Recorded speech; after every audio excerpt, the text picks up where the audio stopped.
Hey folks, Tactile here with a video called Tactile's Rules to Wiring: How to Avoid Broken Connections in Your Awesome Automation.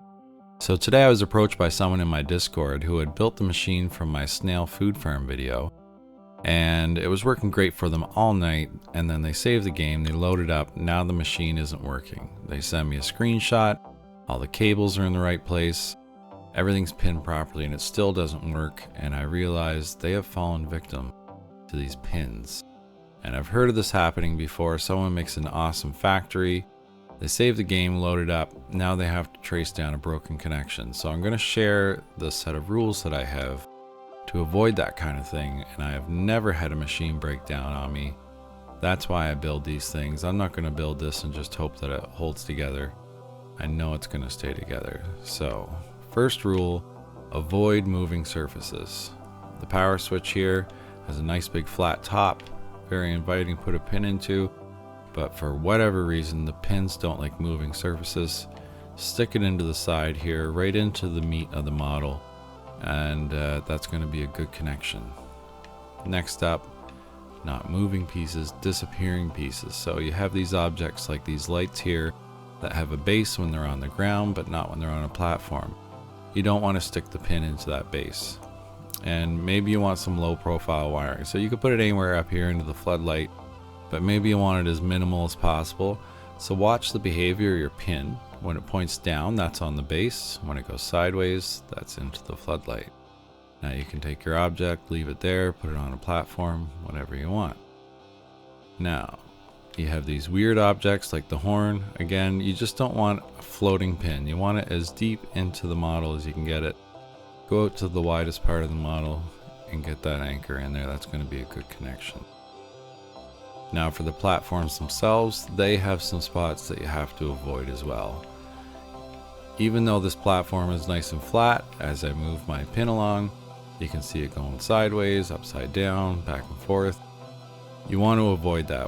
What's going on is there's like an invisible bubble around each of these slots, and you want to get your pin into the platform itself.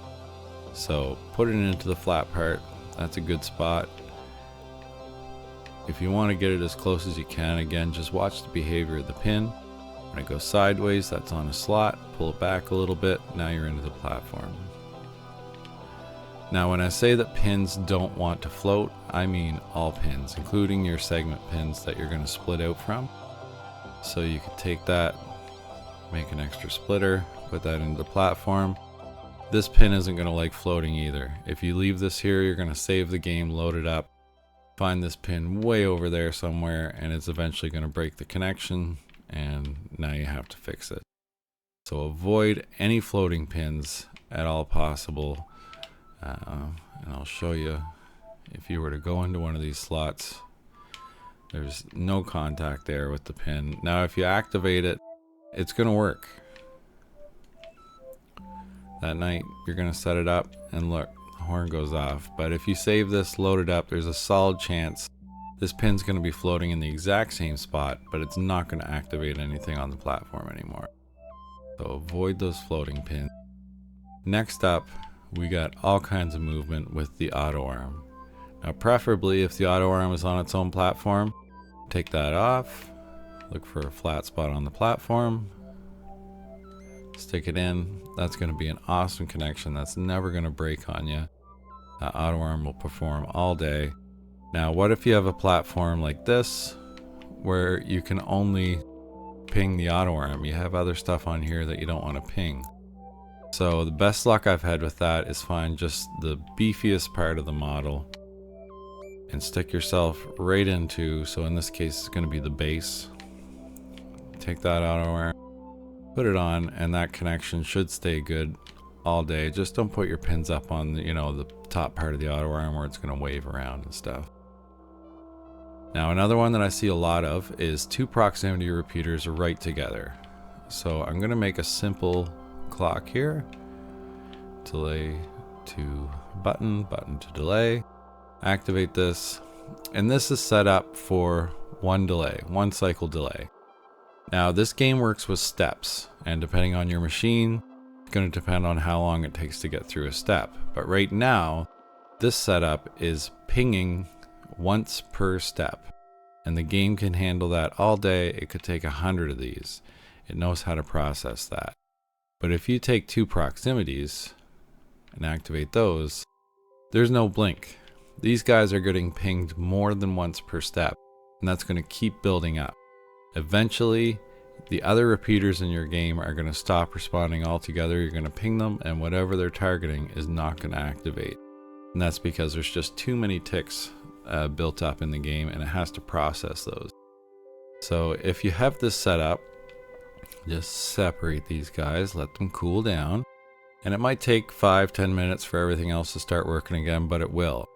And you're saying, but Tactile, I use that setup on my farm all the time, and it's so convenient for seeds. Well, here's something even more convenient. Take a proximity, snap it right into the top of a proximity. You can move that around, set it in your garden, activate the proximity, and you can see now it has blink. We're not building up ticks, and everything's going to process. You're not going to hit any lag. You're not going to have any problems.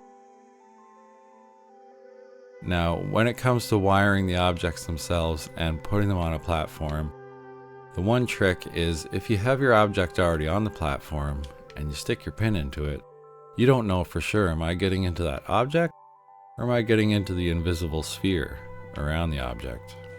And it's one of those things that, again, you're going to tick it and it's going to work fine at first, but it might not when you load back up. So take your objects off the platform, stick your pin in, put them back on the platform. That's going to give you your best connection, your least amount of problems, and no more broken connections for you. That is the long and short of it. Basically, never leave your pins floating. If you can avoid putting your pins on something moving, avoid it, and you're going to have a lot better time. You might recognize this build here. This is my piano from the Moonlight Sonata video I did years ago now. When I finished building it, I did a count on all these pinned connections, and there is roughly 4,000 of these pins holding this entire creation together, keeping everything in order, and I've never had them break down or act weird on me. So even after years, everything's working great. So I can guarantee if you follow the rules to wiring, you're going to have a lot better time. If you do have issues, reach out to me. We'll figure it out. But until next time, happy wiring.